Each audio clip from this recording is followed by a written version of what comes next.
निकाह कबूल फरमाता हूँ। क्या एक महिला सांसद के खिलाफ सार्वजनिक रूप से निकाह का प्रस्ताव देना लोकतंत्र में व्यक्तिगत अभिव्यक्ति कहलाएगा? क्या किसी नेता को यह हक है कि वो संसद की गरिमा को ताक पर रखकर महिला जनप्रतिनिधि को सोशल मीडिया पर निशाना बनाए?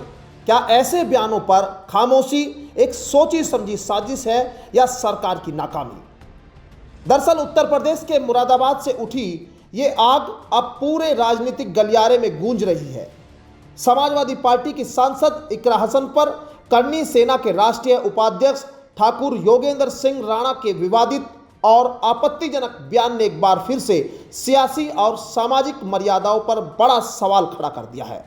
करनी सेना नेता ठाकुर योगेंद्र सिंह राणा ने सोशल मीडिया पर सपा सांसद इकरा हसन को लेकर बेहद आपत्तिजनक टिप्पणी करते हुए उनसे निकाह का प्रस्ताव दिया।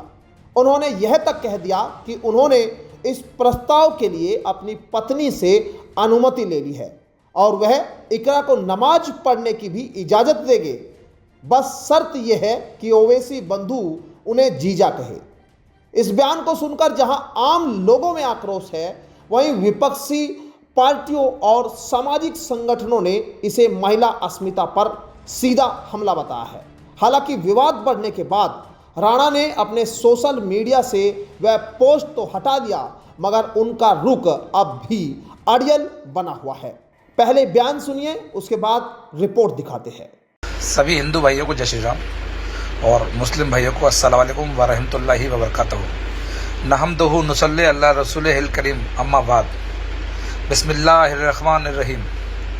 मैं ठाकुर योगेंद्र सिंह राणा एडवोकेट वल्द, स्वर्गीय श्री पृथ्वी सिंह, इकरा हसन माननीय सांसद कैराना, वल्द मरहूम मुनव्वर हसन साहब से निकाह कबूल फरमाता हूँ। वो भी कबूल करें, वो मुस्लिम धर्म अपनाए रखें, मेरे घर में नमाज़ पढ़ सकती हैं, मुझे कोई एतराज़ नहीं है। और बशर्ते मैंने अपनी शर्तें रखी हैं कि अकबरुद्दीन ओवैसी साहब और असदुद्दीन ओवैसी साहब मुझे जीजा कहकर बुलाएंगे और मैं हिंदू ही रहूँगा, ऐसे ही टीका लगाऊंगा, क्योंकि हमें यही साथ रहना है, हिंदू मुस्लिम भाई भाई। तो मुझे ये निकाह कबूल है। उनके इस बयान के बाद सोशल मीडिया पर माफ़ी मांगने की मांग भी तेज होने लगी थी। तब राणा ने एक पोस्ट और करते हुए नया विवाद छेड़ दिया। उन्होंने लिखा, अगर महाराणा सांगा प्रकरण में रामजीलाल सुमन माफ़ी मांग ले तो मैं बिना शर्त इकरा हसन से माफ़ी मांग लूँगा, नहीं तो ठाकुर मिट सकता है पर माफ़ी नहीं मांगेगा। इस पोस्ट से साफ है कि राणा इस विवाद को खत्म करने के बजाय हवा देना चाहते हैं। समाजवादी पार्टी के वरिष्ठ नेता और पूर्व सांसद डॉक्टर ST हसन ने भी इस बयान पर कड़ी निंदा जताई। उन्होंने भी कहा, इकरा हसन एक सम्मानित सांसद है, उनके खिलाफ की गई टिप्पणी न सिर्फ महिला अस्मिता पर हमला है बल्कि देश की तहजीब और लोकतंत्र के खिलाफ है। शासन प्रशासन जानबूझकर खामोश बैठा है। ST हसन ने इसे राजनीतिक ध्रुवीकरण की कोशिश बताते हुए ये भी कहा कि पहले एक ADM ने बदतमीजी की, अब करनी सेना के नेता हमला कर रहा है। आखिर इकरा को बार बार क्यों निशाना बनाया जा रहा है? सोशल मीडिया पर इस बयान को लेकर जनता में भी जबरदस्त आक्रोश है।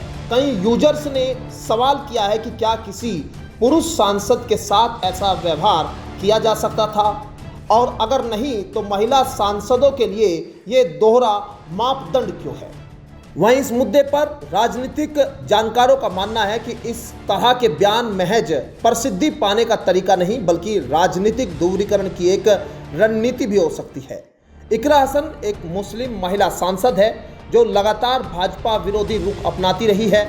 ऐसे में उनके खिलाफ इस तरह के व्यक्तिगत हमले किसी गहरे राजनीतिक मकसद की ओर इशारा कर सकते हैं। लेकिन इस रिपोर्ट पर दर्शकों आप क्या सोचते हैं, वो जरूर हमें कमेंट बॉक्स में बताइए। Bureau report, news 80 desk.